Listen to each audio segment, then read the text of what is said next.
My background is Nigerian. So yeah, my parents were born in Nigeria. I was born here, but I did live in Nigeria for about 4 years when I was younger.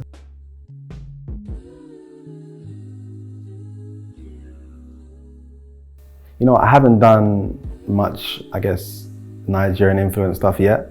I mean, I've played around with some stuff, but not yet. I guess my upcoming stuff, you'll see more like Nigerian influence sound. So yeah, sampling maybe Fela Kuti, Sunny Ade.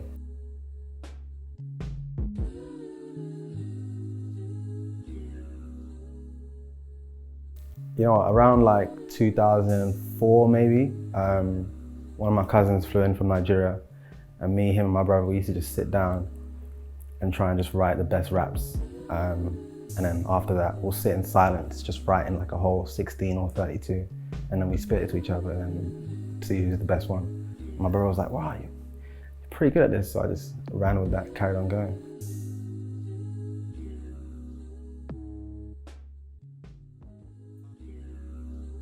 Jay-Z for sure. Always been a big fan of Jay-Z.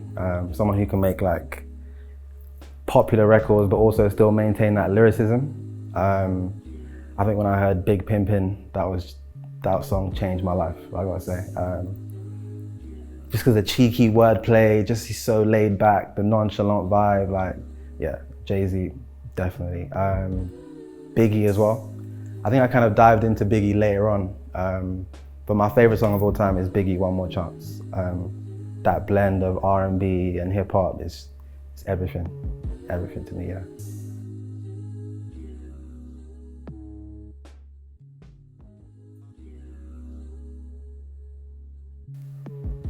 I guess people like Jay-Z and Biggie, they were never like too hype, you know, and that kind of matches my personality. I'm not someone that's really like hype and just screaming. I'm pretty laid back. So I guess they showed me that, you know, you can just use your personality and let that shine through in the music, which is why my music is very laid back, very chilled. I mean, I've got a couple songs where it's a bit more energy, like Salida and stuff like that, but like, I would say just keeping that laid back feel, that's more me. It feels natural to me.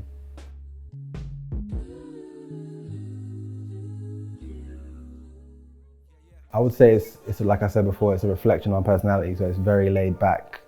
It's a reflection of my influences, so I love that 90s sound. I guess with my older stuff, when I was listening to a lot of like D'Angelo, my style was very like neo-soul influenced. And yeah, you know, I just try and infuse different things, whether it's jazz. I'm a big like Kirk Whalum fan. He's like this legendary saxophone player.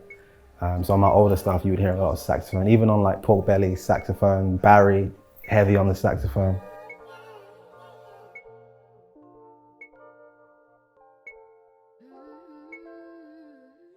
So when I'm writing, it really depends. It varies. Sometimes I might just have one punchline and I'll try and just, you know, flesh out the rest of the verse after that. Sometimes I might just want to go off and just bars, no hook. You know, a lot of the time, if I'm talking about like girls, it's a combination of like different girls that I may have encountered, or even stories that my friends might have told me, and I'll just blend that in and I might tell a few stories. It's all fiction, but that's one way in which I rap.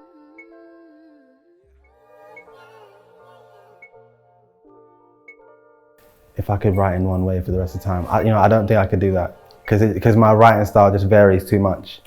If I'm like emotional about something, like angry about something, it's easier for me to write. If someone pisses me off, you can ask Stan, like if someone pisses me off, it's very easy for me to just come up with something crazy. But it all depends on the beat. I find it very easy to write inside the studio. And if I'm with Mill in the studio and the right beat comes on, everything will just flood out. So I can't really pinpoint one way of writing. It's just, there's too many different methods.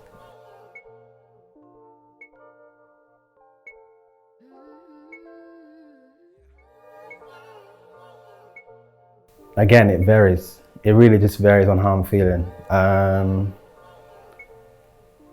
I guess, you know, some of my old stuff was a bit more, I'm not gonna say woke, but a bit more conscious. As of late, I've been very busy and, you know, let me say uninspired at times. So a lot of my stuff is just, you know, blasé, just rapping about random stuff, very surface level stuff. But, you know, I've got tracks like Gold where I'm using like really deep personal experiences to convey a particular message, whether that's like questioning faith, talking about friends going through stuff.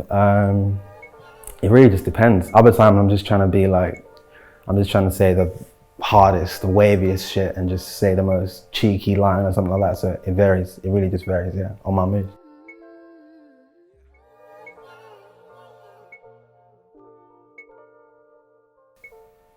I want to be real.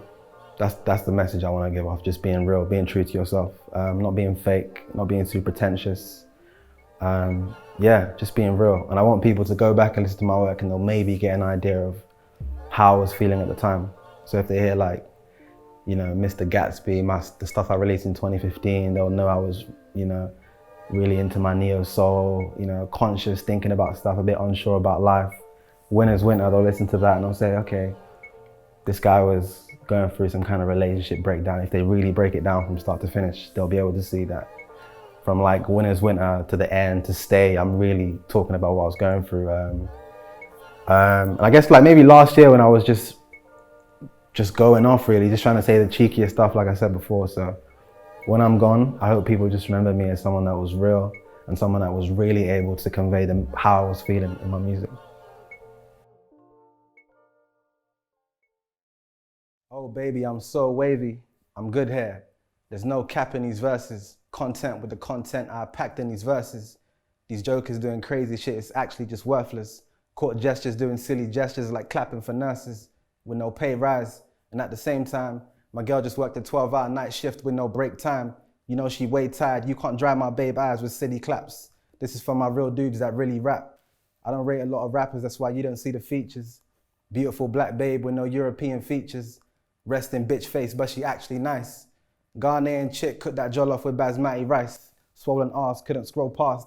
Had to tap it twice. Jeans swollen, she knows it. Instagram looking like her pics was preloaded with 1,000 likes. Big butt and a smile, I swear that's my vice. There's no cap in these verses. Content with the content I packed in these verses. Responding to these jokers is actually just worthless. Court gestures doing silly gestures like clapping for nurses. With no pay rise and at the same time, my girl just worked a 12-hour night shift with no